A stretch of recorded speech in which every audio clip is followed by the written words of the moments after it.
শেষ জামানা রাসূলের উম্মত যদি আসছে সর্বশেষে, কিন্তু জান্নাতে যাওয়ার সিরিয়ালটা আল্লাহ পাক সমস্ত নবীর উম্মতরা আমাদেরকে আল্লাহ সিরিয়াল রেখেছেন। আমাদের নবীর আগে কোন নবী রাসূল জান্নাতে যেতে পারবে? আমাদের নবীর পরে সর্বপ্রথম জান্নাতে যাবে হলো আবু বকর সিদ্দিক রাদিয়াল্লাহু তাআলা। তাছাড়া অন্য কোন নবীর উম্মত যেতে পারবে না। এত দামি আল্লাহ রাব্বুল আলামিন নবী দামি বিষয়ের কারণে ওই নবীর উম্মত হতে পেরেছি। এজন্য আমাদের মর্যাদা আল্লাহ কি করে বাড়ায়া দিয়েছেন। ভাগ্য ভালো না খারাপ? ভালো। আল্লাহ রাসূল সাল্লাল্লাহু আলাইহি সাল্লামকে স্বাগতম দিবেন, সালাম দিবেন। পৃথিবীর মধ্যে চারজন ফেরেশতা সবচেয়ে দামি। এদিক তাকান, কয়জন ফেরেশতা? চারজন। ইসরাফিল, মিকাইল, আজরাইল আর জিবরাইল। এই চারজন দামিত মূল্যবান সম্মানিত ফেরেশতা নবীর কাছে আসবে। সর্বপ্রথম জান্নাত থেকে বুরাক পাঠাইবেন এবং জান্নাতের লিবাস। চারজন ফেরেশতা আসবে। নবীজির রওজা কোথায় কেউ জানে না। গোটা পৃথিবী সমতল, গোটা পৃথিবী তালাশ করবে নবীজির রওজা কোথায়, খুঁজে তারা পাবে না। এইবার আল্লাহকে বলে, মাবুদ তোমার হাবিবের রওজা কোথায়, খুঁজে তো পাচ্ছি না। আল্লাহ ঘোষণা করবেন মদিনায় চলে যাও, যে জায়গায় নূর চমকিতে তো ওইটা হলো আমার বন্ধু রওজা।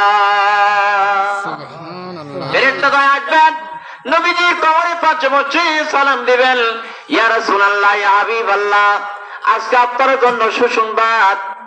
নবীজি উঠবেন, দাড়ি মোবারক ঝাড়ু দিবেন। এবার তাকায় দেখবেন চারজন দামি ফেরেশতা, জান্নাতের লিবাস আর জান্নাতে বোরাক নিয়ে আসা হয়েছে। নবীকে বলবে, নবীজি দেখেন আপনার কি সৌভাগ্য, আপনি সবচেয়ে বেশি দামি। এই জন্য কোন নবীকে সর্বপ্রথম জান্নাতে নেওয়ার হুকুম দেওয়া হয়নি, আপনাকে নিয়ে যাওয়ার জন্য আল্লাহ আমাদের প্রেরণ করেছে। ও নবীজি বিলম্ব করবেন না, জলদি করে লিবাস পরিধান করুন আর বোরাকে আরোহণ করুন। নবীজি তাকাবেন না, জমিনের দিকে তাকায় থাকবেন। আল্লাহ রাসূল সাল্লাল্লাহু আলাইহি ওয়াসাল্লাম ডাকতে বলবেন, জিবরাইল, এটা আমি নবীর জন্য সুসংবাদ নয়, আজকে নতুন জামা আর নতুন বোরাকে আমি স্বর্গে জান্নাতে যাব। আমার হাজার হাজার লক্ষ লক্ষ কোটি কোটি কোটি কোটি গুণ উম্মত উম্মতানি হাসরের ময়দানে গুনার পাহাড় নিয়ে দাঁড়াবে। তাদের দুঃখ আর কষ্ট সীমা থাকবে না, তারা কান্নাকাটি করবে। আমি নবীজি সিজদায় পড়েছি, ততক্ষণ পর্যন্ত তাদের কোনো সমাধান না হবে, আল্লাহ পাক কোনো বিধান না দিবে, ততক্ষণ পর্যন্ত আমি নবী সিজদায় থেকে মাথা উঠাইতে রাজি না।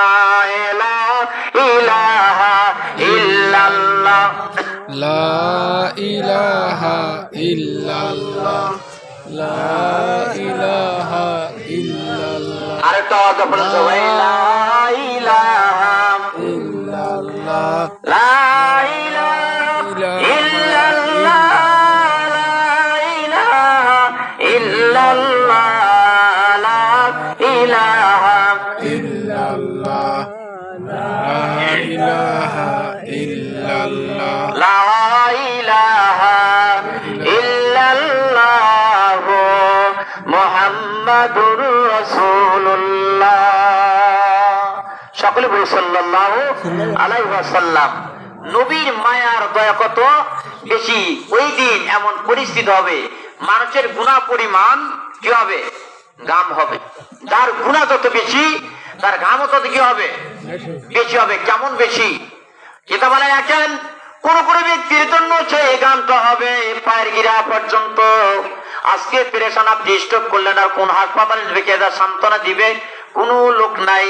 কারো কারো সেই গামের কারণে হবে হাঁটু পানি, কারো হবে কোমর পানি, কারো হবে বুক পানি, কারো হবে থুতনি পর্যন্ত। এত পেরেশান হয়ে কিন্তু কোনো লাভ হবে না। আল্লাহর নবী সাল্লাল্লাহু আলাইহি ওয়াসাল্লাম উম্মতের জন্য কান্নাকাটি করবেন। আল্লাহ রাব্বুল আলামিন আর শাহজিম থেকে ডাকতে বলেন, হাবিব জীবনের শুরু থেকে নিয়ে শেষ পর্যন্ত উম্মত বলে জীবন শেষ করে দিয়েছেন, জীবনে কোনদিন সুখ শান্তি এটা অনুভব করতে পারেন নাই। আজকে হাসর ময়দান কায়েম, আজকে তো আপনার আনন্দার ফুর্তির দিন। ও নবী, আপনি সিজদা করে কাঁদতেছেন, আমি আপনার সিজদাকৃত অবস্থা থেকে সহ্য করতে পারি না, মাথা উত্তোলন করুন। আমি আল্লাহ অঙ্গীকার করলাম, আদা করলাম, আপনার অনুমতি ছাড়াই একটা ব্যক্তিকেও আমি